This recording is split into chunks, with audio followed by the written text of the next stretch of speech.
Hey everyone, welcome in. It's time for the third annual Nostalgia Junkies mock draft. I'd like to say that we're getting better at it, but I feel like this might be the worst year yet. The first year we just did the first 10 picks, Wesley and I did, and we actually did pretty respectable. I went back and watched it, and I was actually kind of impressed with us. Last year I did it solo, and I'll also be doing it solo this year. My goal last year was to get 8 picks right, and I think I got like 6 or 7. I was close, but out of 32, I guess I knew what I was up against. Anyways, this year I'm gonna set the same goal for 8, but this year I feel like I would be lucky to get like 4 picks right. I mean, this is the first year in a while I can remember where the first overall pick isn't guaranteed. Best I can remember. Maybe since the Baker Mayfield year, but by the time it was time to draft, you'd heard plenty saying that he was going to go first overall.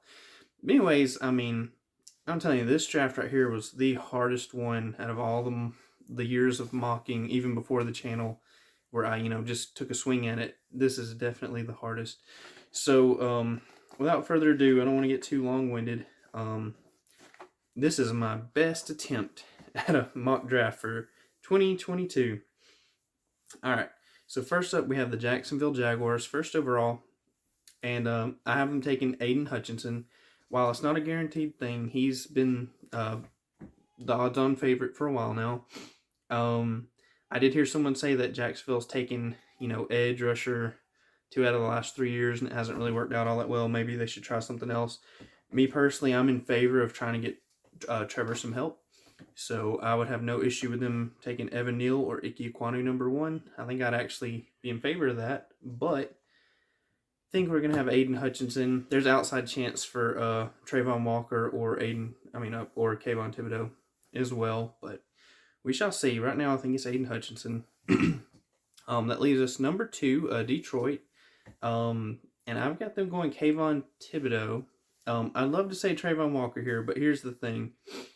There's been a lot of rumors and speculation going around about Kayvon Thibodeau, like off-the-field issues, but I think it's all very overblown. The dude's tape really stands out. He's really, really good. For the longest, everybody thought he would be the first overall draft pick going back a year or 2 ago for this draft. So the fact that people think, he's going to fall out of the top 5 is still kind of hard for me to believe. It's almost, I don't want to say it's intentional, but it's almost like really convenient for someone out there if he fell. So I guess now that it's, less than a week to the draft, I'm going to say it was mostly smoke, and we'll have Kayvon Thibodeau going number 2 overall to the Detroit Lions. Number 3, we have the Houston Texans. I have them taking Ike Ekwonu, the offensive tackle out of NC State. I just think they need a tackle. Maybe they build around Davis Mills for a little while and see how that goes. Davis Mills actually did pretty well last year, all things considered. So, having a franchise tackle, someone to replace Laramie Tunsil if he leaves, that's going to be really important.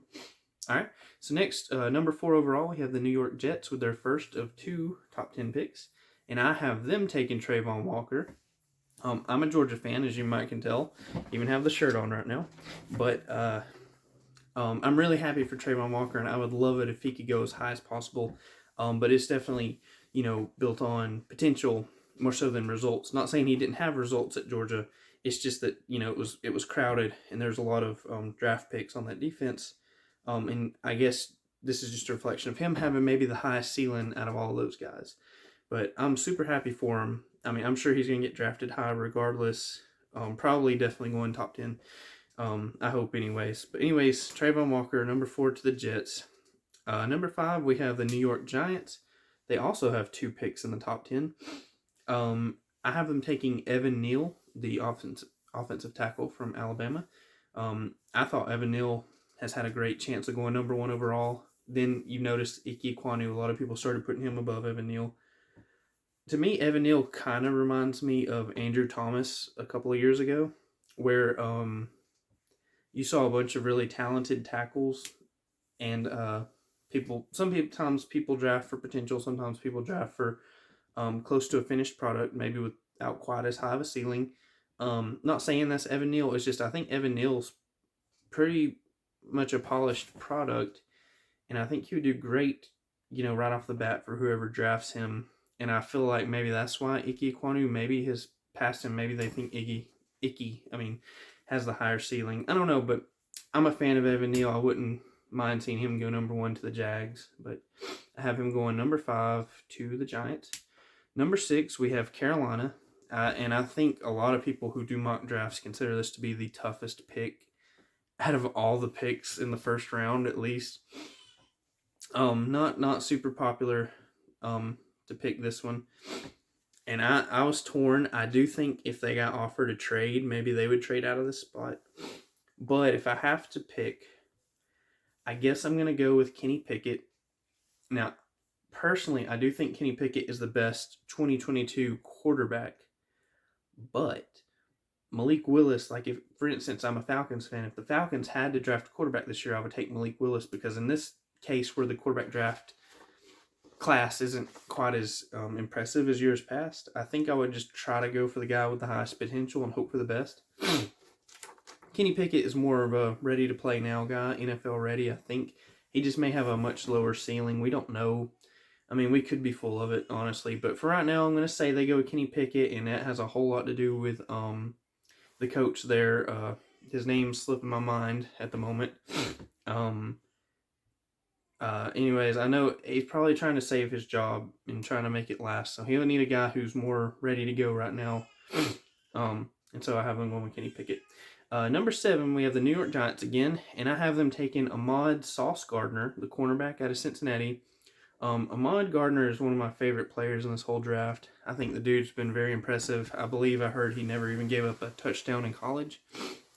So I think that's awesome. Of course, people will ding him for the lower competition level, but I mean, by the time it was all said and done, he played some upper echelon teams and still played well. And then he tested out really, really well. So, like I said, one of my favorite players in the draft, and I'm going to have to go Sauce Gardner, number 7 overall, to the Giants. Number 8, got to put the hat on for this one. We have the Atlanta Falcons, and I think this is the second hardest pick, at least in the top 10, of trying to figure out what they're going to do. This is another team that I feel like would happily trade out of this spot if they could. The Falcons, as a Falcon fan, I can honestly say I'm not going to be upset probably with who they pick. I'm not a fan of going quarterback this year because of what I said, but if we do, I do hope that it's Malik Willis. But like I said, we have so many needs that I don't think I could really be mad with any direction. Like, we need everything. So whether it's offensive line, edge rush, or wide receiver, probably the number 1 player I would wish for us to get would be Jameson Williams, because he's probably not going to be ready to go at the start of the season, and the Falcons are going to be bad, and they need to be bad. Like, if we're going to do a rebuild, commit to it. Not saying you shouldn't try to win every week, but your roster could be so bad that it's just not expected of you to win very much. And I think Jameson Williams could be good in the second year when we draft a quarterback to go with him. But for right now, I wanted to go Garrett Wilson. I think that would be a lot of fun to pick him. But, I mean, I just tried my best to do what I think they will do and not what I would do. And for some reason, like I said, I hope we get Garrett Wilson or Jameson Williams, but something tells me we're just not going that direction, and I hope I'm wrong. Hope I look back on this in a week's time and say that I'm wrong. But I think we're going to go edge rush, and that's something we've needed for as long as I've been a Falcons fan. And I've got us going Jermaine Johnson, the defensive end out of Florida State. I just think he's sort of a high motor guy. He's really talented. I think he would really contribute and help us right off the bat. Our wide receiver core is definitely not great, but the people who are running the Falcons now, I don't even know all of their names anymore now that it's changed last year. But I mean, I know Arthur Smith, of course, and but some guys in our front office, they have a history of drafting wide receivers in the second round who are really, really talented, and I wouldn't doubt if they kind of stick to that philosophy. So, George Pickens, please be there. All right. So, number 9, we have Seattle, and we'll try to speed things up a little bit to help us go through here. Not sure how popular this one is, but I've got Seattle going Malik Willis, the quarterback out of Liberty. Like I said, if I had to take a quarterback this year, this would definitely be my pick. Because I do think he has a high ceiling. He could sit behind Drew Lock if he needs to and learn for a little while. and then maybe eventually take over. But I'm sure they're hoping they catch lightning in a bottle like they did with Russell Wilson. But to get Malik Willis, they're going to have to draft high up, number 9 overall. But I'd be interested to see who they pick regardless. Number 10, round out the top 10, we have the New York Jets again. And I have them taking Garrett Wilson, the wide receiver out of Ohio State. I think Garrett Wilson is quite good. And I think the Jets, from what I'm hearing, he's their guy if he's there. I've heard some people say they might even take him at number 4. So I'm sure they would love it if he went to them at number 10. Number 11, we have the Washington Commanders. Got to get used to that. And I have them taking one of my other favorite players in the draft, Drake London, wide receiver out of USC. Excuse me, got some sinuses going on. I think Drake London is really, really interesting. He may not be the fastest guy in the world, but he's great at 50-50 balls. I think he's got game speed, actually. So who cares about 40 times and all that good stuff? I don't think he ran the 40. But, when you don't run a 40, they count it against you. But I think he could be a lot of fun in Washington. Number 12, we have the Minnesota Vikings. Have them taking Kyle Hamilton, safety out of Notre Dame. I've not seen a whole lot of mocks where Kyle Hamilton has actually made it this far. Some people say he's their favorite player in the draft. I've heard a few more lately say they're not the biggest fans of him, but I think it's just more of a commentary on safety in general. And if you've noticed, some positions in the NFL are getting devalued every year now. Safety, linebacker, running back, and maybe even wide receiver, unfortunately. So, and interior offensive lineman. They're starting to make it sound like only a few positions matter in the first round, and I hate that. But I think Kyle Hamilton's a great player, and if he's there for Minnesota, they may go corner instead of safety, but either way, they'd be getting a great player. Number 13, we have the Houston Texans. I've got them taking Charles Cross, offensive tackle from Mississippi State. I think this kind of brings an end to the run on really good tackles in this draft class. There will be, of course, others, but I think the idea is you want to get Evan Neal, Ike Ekwonu, or Charles Cross. You want to get one of those guys. And, Houston could definitely do that. But anyways, sorry for that. So I realized I shouldn't have had Charles Cross going to Houston at 13 since I had them taking Ike Ekwonu at number 3. So I changed it to Derek Stingley, who I don't think should even fall this far, but if he does, good for Houston. I think that'd be great for them. Then that would mean that the Ravens are going to get George Karlaftis. Might be a little high for him, but he's a high motor guy. I think they need some good pass rush there, and he's a guy who I'd love to have on my team. Number 15, we have Philadelphia. And I have them taking Jameson Williams, who I think probably is the best receiver in this draft if he makes it back to 100%. I think he's the guy that reminds me of the wide receivers in the past couple drafts, the really fast burner tops. And I think he's easily the standout in this group who fits that description. 15, Eagles take Jameson Williams, wide receiver, Bama. Number 16, we have New Orleans. If I'm not mistaken, this is the draft pick that they traded for. So I think, because they have 2. Yeah, so I think this is it. If not, it's number 19. But I have them taking Trevor Penning, the offensive tackle out of Northern Iowa. They need offensive line help. They have a hole at tackle. So I do think that would help if they stick with Jameis Winston and see how that goes. I still think they're in pretty good shape, especially roster-wise. So that just shores up a pretty big hole for them. Number 17, we have the LA Chargers. I have them taking Jordan Davis, the defensive tackle out of Georgia. This one's been very popular. From the very beginning, I've seen this one mocked quite a bit. So I actually, at this point, I'm just rooting for it to happen. I think they're a really good match, unless Jordan Davis can go higher. I do wish him the best. But I think that'd be a good pairing because they need run defense, and he's really great at stopping the run. 18, I have Philadelphia again, taking Trent McDuffie, the cornerback out of Washington. So between their 2 picks, they'd be taking wide receiver and corner. Fills up some of their bigger holes, and I think makes them have a really solid team with really no excuses not to make the playoffs next year, barring injury. 19, we have New Orleans Saints again, and I have them taking Chris Olave, the wide receiver out of Ohio State. I think in between 10 and 20 there's going to be a big run on wide receivers.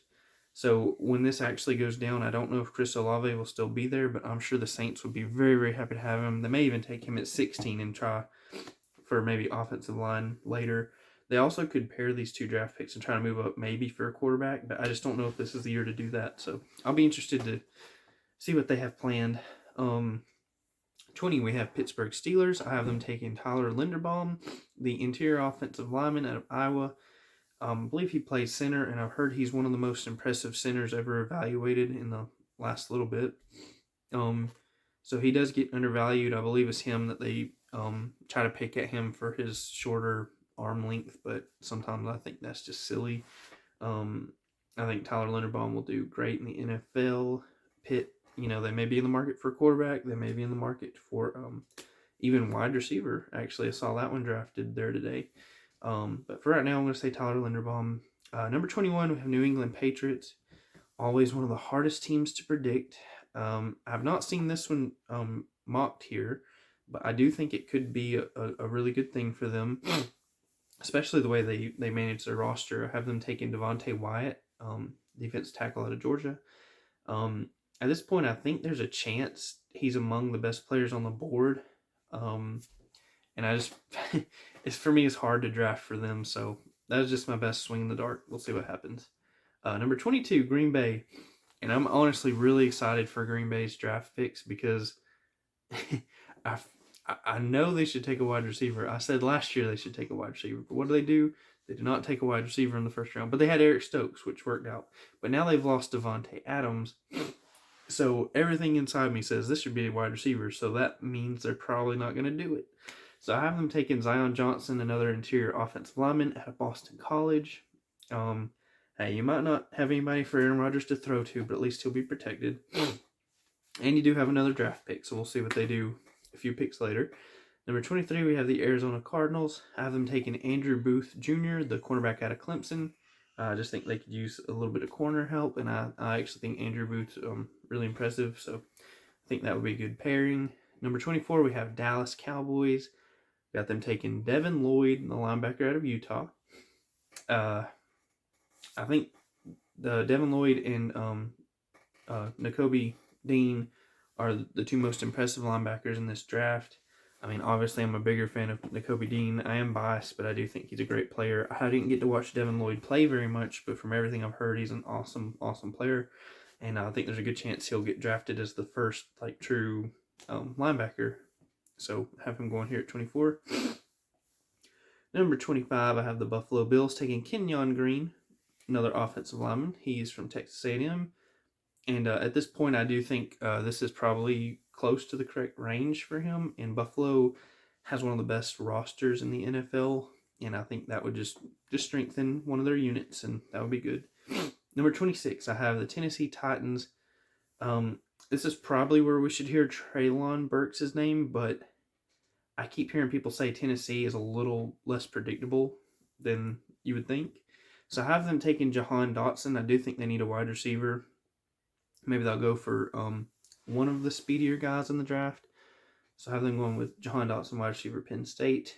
Number 27, Tampa Bay. I have them taking Dax Hill, the safety out of Michigan. I think he'll be a good pairing there. Should do well. I do like the pick of Devontae Wyatt going to Tampa Bay, but in this draft, he's already been drafted. I do think that 27 be the floor for him, but in this scenario, they take Dax Hill. Number 28, we have Green Bay again, and this is where they're thanking the man upstairs that Treylon Burks is still available in this scenario. He had a bit of a fall, but I saw him light it up last year against some really good defenses, and he's the wide receiver out of Arkansas, Treylon Burks. I think that would be great. They just need to get one of these guys in this draft, and if it was me, I would do it at 22. I might even trade up and try to get even higher for a better wide receiver. Number 29, the first of 2 Kansas City Chief picks back-to-back. I don't know how popular this one is, but I have them going Kyer Elam, cornerback out of Florida. I know it's been iffy if he's going to go in the first round or second round. But based on their needs, I think this is the right time to go for that player, especially since you have another pick right after that at pick 30. I have them taking Sky Moore, the wide receiver out of Western Michigan. And, after Tyreek Hill left, I do think they need a wide receiver, so I do think that would be a really good thing. Number 31, um, I'll admit I close this out on 2 Georgia players. I don't know if this will really happen. And if I'm rooting for a Georgia player to go round 1, especially, it is George Pickens. But I guess I'd tend to think it won't happen. I'd love to see him go to Green Bay. And if not, of course, I'd love for the Falcons to draft him in round 2. But number 31, I have the Cincinnati Bengals selecting Lewis Seen, safety out of Georgia. I've noticed that his stock has really risen. He's a hard hitter, and he tackles well. He's just a good ball player, and I think he'll do good for whoever takes him. I'd love to see him sneak in the first round. And then 32, Detroit Lions. I can honestly say I've seen this one mocked several times. I have Nakobe Dean, linebacker out of Georgia, going here. I do think Nakobe Dean is maybe the best player on that whole entire Georgia defense. So I'd love to see him go round 1. He definitely deserves it, but this is another time where NFL's like based on the measurables, and he didn't test out because he was dealing with some nagging injuries, but hopefully it doesn't cost him too much. I really hope that people see past that and see what an awesome, instinctive football player he is. If you watch the tape, you should see that he's a really, really good player. And he's my linebacker 1, but I have him going number 32 overall. But yeah, that's my draft. I know probably around the 12-13 range is where my draft probably, I don't want to say went off the rails, but even I did a lot of stuff I haven't seen in other mocks, so who's to say really how accurate it's going to be. I'm hoping I got 8 picks out of 32 right. We'll see how I grade. Like I said, I got maybe 6 or 7 right last year, but 3 of the first 4 were spotted for me. I'm afraid the Kenny Pickett pick might be a repeat of my Mac Jones blunder last year. I did not do trades, even though I was tempted to do several. I don't know. I tend to think there's not going to be trades in the top 10, and then after that, it's just kind of chaos, and there's no way to really tell. I do think Carolina, Atlanta are very big options to trade out of the top 10 if it could happen. But that's my opinion on everything. I'm really interested in this draft. This draft doesn't have, your Chase Youngs, your Trevor Lawrences, your Joe Burrows. Doesn't have Jamar Chase. It really doesn't have that top player. It's just depth at different positions.